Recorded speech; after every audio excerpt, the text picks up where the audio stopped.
The whole concept of vagal nerve stimulation to predict laryngeal nerve patency in terms of the arc from the vagal to the recurrent laryngeal nerve really is one of the wonderful places where we in pediatrics learn from our adult brethren.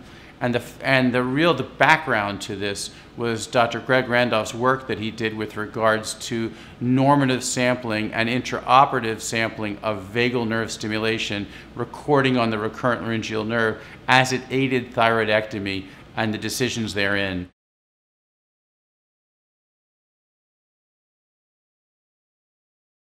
During thyroid surgery, we stimulate the vagus and recurrent laryngeal nerve real-time during surgery with a stimulator probe at 1 or 2 milliamps in the neck in the surgical field, and we are recording on surface electrodes that are based on the endotracheal tube the surface depolarization of the ipsilateral thyroarytenoid muscle, the vocal cord. So vagus and RLN stimulates. The electrical circuit is judged to be intact when we have an adequate waveform arriving at the depolarized ipsilateral vocal cord. So that's basically the model that tests the circuit real time during thyroid surgery to determine whether the nerve has been or is being injured during surgery.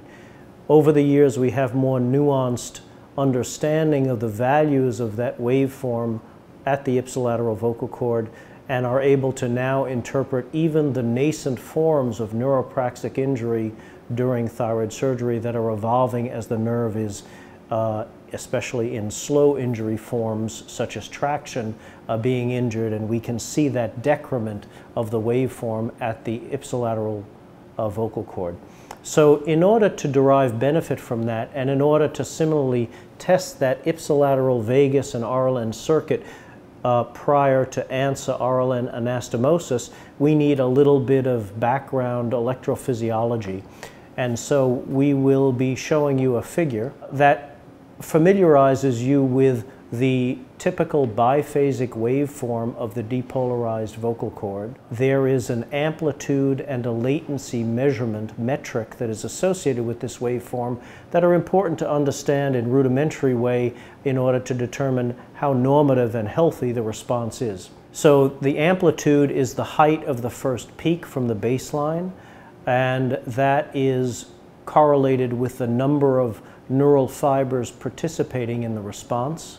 And the latency is measured from the stimulation artifact, which is the sharp artifactual depolarization that's recorded in the Medtronic monitor baseline, which is when the 1 or 2 milliamps is distributed into the body from the stimulator probe, the duration in microseconds from the onset to the onset of the depolarization waveform. So this relates to the speed of the response getting to the larynx.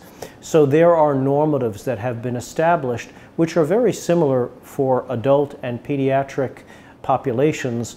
We have published on some of the normative features of these waveforms for healthy nerves, and the figure that you're looking at now shows that for vagal depolarization at 1 or 2 milliamps, a typical amplitude would be about 700 microvolts with a latency of about 5 to 8 microseconds.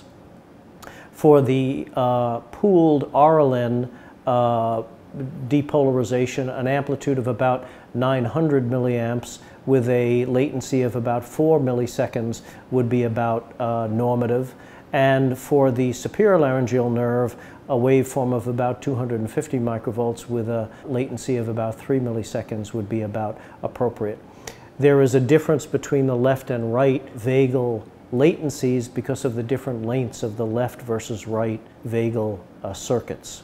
This normative adult set of values is really equivalent to the values one would expect in the pediatric population. We're really similarly testing the circuit to determine to what extent does this vagus and RLN still connect up in the paralytic vocal cord situation to the ipsilateral vocal cord, with near normative values suggesting there is an intact neural circuit arriving at the larynx, and so anastomosis would be reasonable, and virtually or non-normative values and low values during that circuit stimulation would suggest that this conduit is not a reasonable candidate for ANSA reanastomosis.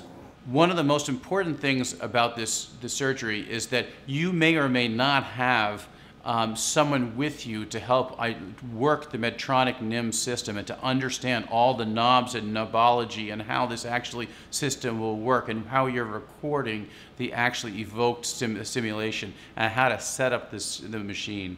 So to that end, we've asked Dion today to explain the system itself to you.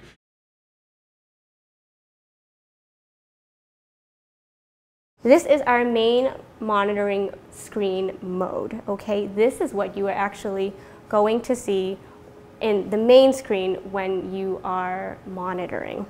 The events. We have our threshold set to 100. As you know, volitional speech is usually anything between 100 to 800 microvolts. And so we're keeping it here. This is a baseline threshold. The vagus response, or the response that we're looking for, if we get it, would be nice if it was over 500 microvolts. These are the channels here. Left thyroarytenoid to left posterior cricoarytenoid, right thyroarytenoid to right posterior cricoarytenoid. The last thing I want to talk about is event capture. When they stimulate the nerve, you want to catch the response. The event capture is going to capture that event, which is what really means that it is an evoked potential that has exceeded our threshold to then become an EMG waveform. You want this event capture because if you don't have it, you're not going to get that. You are now ready to intraoperatively go to work.